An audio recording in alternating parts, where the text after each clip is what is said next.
अपने प्लेनेट की social hierarchy से अलग होकर कार्ल एल अर्थ पर आता है। वो अर्थ के एक बहुत ही रिमोट इलाके में लैंड करता है और वो यहाँ के एनवायरनमेंट को अडॉप्ट करने की कोशिश करता है, पर लेजर्स कॉप्स उसके ऊपर अटैक कर देते हैं, जिसके बाद शुरू होता है सुपरमैन और लेजर्स के बीच वॉर। पर इस एब्सोल्यूट यूनिवर्स में क्रिप्टॉन में ऐसा क्या हुआ कि सुपरमैन को अर्थ पर आना पड़ा। मेरा नाम है राजा, आप देख रहे हैं थिंक नर्डी और ये है एब्सोल्यूट सुपरमैन का 3rd इशू। कहानी के राइटर हैं जेसन एरन और आर्टिस्ट है राफा सैंडविल।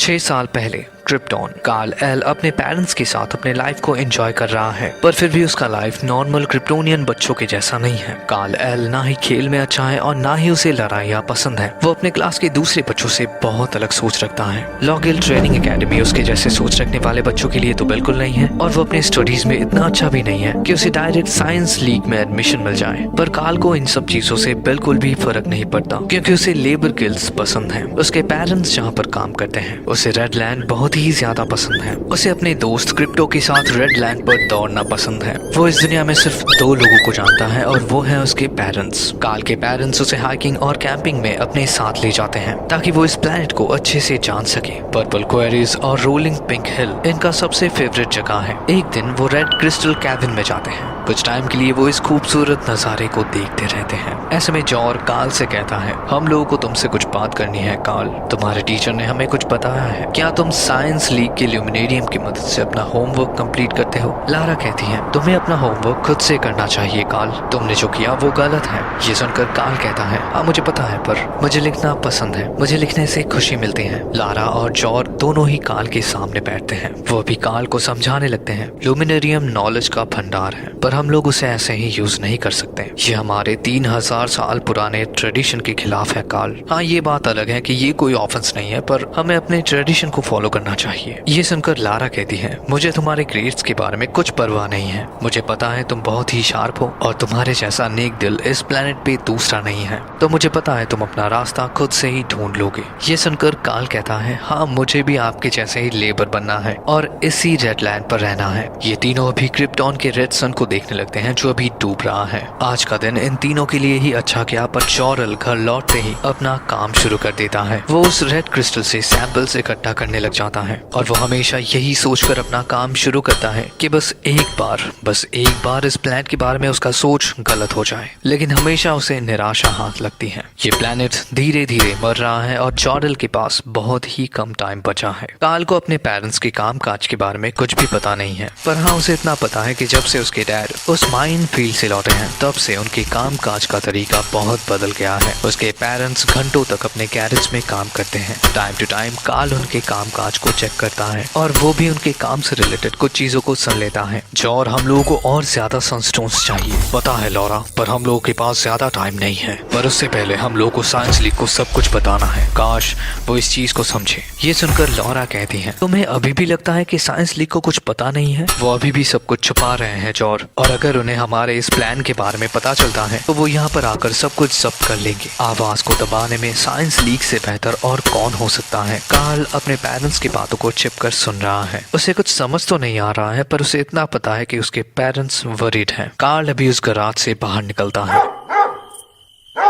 क्रिप्टो बहुत टाइम से चीख रहा है, जिसे सुनकर कार्ल अपना फ्लैशलाइट निकालता है। क्या बात है दोस्त, तुमने क्या देखा? ये कहकर कार्ल अपने फ्लैशलाइट को उस फील्ड की तरफ करता है। एक मरा हुआ रैबिट जो अभी चल रहा है और उसके बॉडी से निकल रहा है एक अजीब सा ग्रीन गैस। अजीब है, ये किसने किया क्रिप्टो? कार्ल अभी अपनी लाइट को चारों तरफ घुमाता है। फिर वो जो देखता है उससे वो चौंक जाता है। एनिमल कॉप से ये मैदान भरा हुआ है और उन सब के अंदर से वो ग्रीन गैस निकल रहा है। ये देखकर कार्ल कहता है, मेरा बाइक कहाँ पे है क्रिप्टो?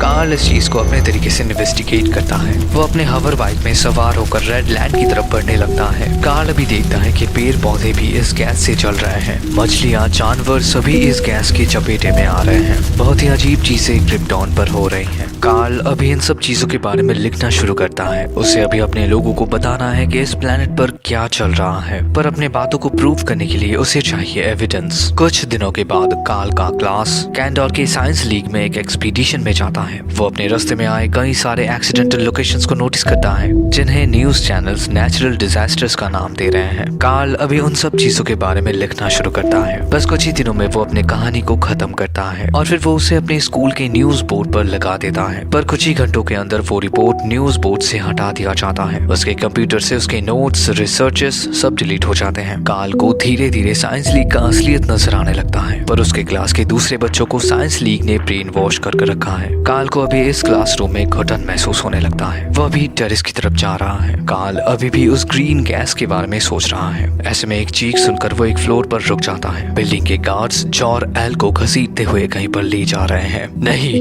मुझे उनसे मिलना है, उन्हें सब कुछ बताना है। कार्ल अभी उस लिफ्ट से निकलता है। वो अपने फादर की इस हालत को देखकर शॉक्ड है। मेरी बात सुनो, मैं एक जियोलॉजिकल इंजीनियर हूँ। तुम लोगों को पता है मैं किस बारे में बात कर रहा हूँ। मेरे पास एविडेंस है। अगर ऐसे ही चलता रहा तो तुम इस प्लैनेट के सभी लोगों को मार दोगे। ये सुनकर एक गार्ड कहता है, एक माइनर साइंस लीग को धमकी दे रहा है। तुम लोगों को तो इस बात की समझ भी नहीं है कि किसके सामने अपना मुंह बंद रखना चाहिए। साले लेबर। जॉर अभी घूमता है और कार्ल को देखता है। कार्ल, अभी के अभी घर जाओ और मम्मी को बताओ कि यहाँ पर क्या हो रहा। एक गार्ड जॉर एल को चुप कराने के लिए अपने इलेक्ट्रिक शॉट से हमला करता है, जिससे जॉर बेहोश हो जाता है। कार्ल अभी उस गार्ड को रोकने की कोशिश करता है, पर वो गार्ड कार्ल को ही धक्का देकर अपने रास्ते से हटा देता है। निकल जाए यहाँ से बच्चे, इसी में तेरी भलाई है। वो भी जॉर एल को घसीटते हुए प्रिजन की तरफ ले जा रहे हैं। कुछ टाइम के बाद कार्ल अपने फार्म पर वापस आता है। कार्ल के बातों को सुनकर लॉरा गैराज के अंदर पहुंचती है। मेरी बातों को गौर से सुनो कार्ल, मैं चाहता हूँ इसमें तुम मेरी मदद करो। अगर कुछ भी गलत होता है तो तुम अपनी बाइक पर बैठोगे और जितना जल्दी हो सके तुम यहीं पर लौट कर आओगे। फिर गैराज के अंदर घुसकर तुम सोल को बुलाओगे, ठीक है? लारा के इन बातों को सुनकर कार्ल कहता है, सोल?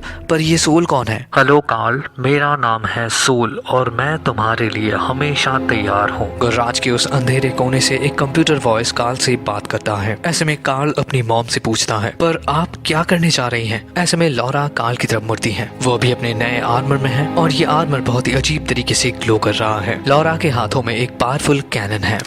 मैं तुम्हारे पापा को लाने जा रहा हूँ। कुछ टाइम के बाद लॉ गिल्ड ऑफिस में मेन डोर एक बहुत ही पावरफुल गन शॉट से ब्लास्ट होता है और अभी मेन बिल्डिंग के अंदर आती हैं लॉरा और क्रिप्टो। लॉरा अभी भी उस कैनन से फायर कर रही है। वहीं क्रिप्टो ने एक बहुत ही अजीब सा केप पहन कर रखा है। लॉरा जॉर को ढूंढती रहती है। जॉरेल, तुम कहाँ पे हो? क्रिप्टो, ढूंढो उसे। लॉरा कंटिन्यूअसली अपने लावा कैनन को फायर कर रही है। ऐसे में जब वो गार्ड्स रूम के अंदर आते हैं तब क्रिप्टो लाइट स्पीड से मूव करते हुए उसे नॉकड आउट करता है। जॉर क्रिप्टो की इस नए एबिलिटी को देखकर शॉक्ड है। क्रिप्टो, तुमने तो कमाल कर दिया। कुछ और एक्सप्लोजन्स के बाद लॉरा उस रूम में एंटर होती है। वो आर्मर उसके चेहरे से स्लाइड कर पीछे हट रहा है, तो मतलब ये सूट काम का है। जॉर की बातों को सुनकर लॉरा कहती है, तुम एक नंबर के पागल हो, चलो अपने बच्चे के पास चलते हैं। कार्ल अभी लॉ गिल्ड के मेन चेम्बर में है। उसने लॉ गिल्ड के कंप्यूटर को हैक कर लिया है। उसे बस सच का पता लगाना है। पर सच जानने के बाद कार्ल चौंक जाता है। साइंस ग्रुप को क्रिप्टॉन की इस हालत के बारे में बहुत पहले से ही पता था और इसी रीजन से वो स्पेस एक्सप्लोरेशन में इतना पैसा बहा रहे थे। उन्हें लग रहा था कि ये जायगेंटिक स्पेसशिप्स क्रिप्टॉन के लोगों के लिए एनफ होगा। कार्ल अभी इस कहानी को टाइप कर रहा है। वो चाहता है कि लोगों को इसके बारे में पता चले और इसी रीजन से वो लॉ गिल्ड कंप्यूटर में ही इसे पब्लिश करने वाला है। लोगों को पता होना चाहिए साइंस लीग का सच। मैं इसे लोगों तक पहुंचा कर ही रहूंगा। सबको जानने का ये हक है कि इस प्लैनेट पर क्या हो रहा है। कुछ टाइम के बाद एल फैमिली अपने फार्म पर लौटते हैं। जॉर और लारा भी कार्ल को सच बताने वाले हैं, पर उनसे पहले ही कार्ल कहता है, हमारा प्लैनेट मर रहा है ना? और आप लोग मुझे स्पेस में भेजना चाहते हैं ताकि सिर्फ मैं जिंदा रह सकूं? मैं अकेले इस दुनिया में कैसे रहूंगा? कार्ल अभी रोने लगता है, पर जॉर और लारा कार्ल को एक साथ अपनी बाहों में लेते हैं। मैं अकेले नहीं जा रहा हूँ, आपके बिना तो कभी नहीं। कार्ल की बातों को सुनकर लॉरा अपना सिर हिलाती है। मैं तुम्हें स्पेस में अकेले कैसे भेज सकता हूँ कार्ल? हम सब एक साथ जाने वाले हैं। ऐसे में वो गैराज के अंदर आते हैं और कार्ल को वो अपना एडवांस स्पेसशिप दिखाने लगते हैं। ये तो बहुत बड़ा है, इसमें हम सब जा सकते हैं। सही कहा बच्चे, पर हम लोग जा कहाँ रहे हैं? प्रेजेंट डे सेंट्रल कैंसस स्मॉलविल के वृद्धाश्रम में नर्सेस दुखी होकर अपना सिर हिला रहे हैं। वो मार्था केंट के बारे में बात कर रहे हैं जो अपने बेटे को देखना चाहते हैं, पर इन सभी को पता है कि मार्था केंट का कोई बच्चा नहीं है। मार्था अभी भी अपने बच्चे को पुकार रहे हैं। उनकी नजर खिड़की पर है। मेरे एंजल, तुम कहाँ गए? उड़कर मेरे पास आओ मेरे प्यारे बच्चे, मेरे बेटे।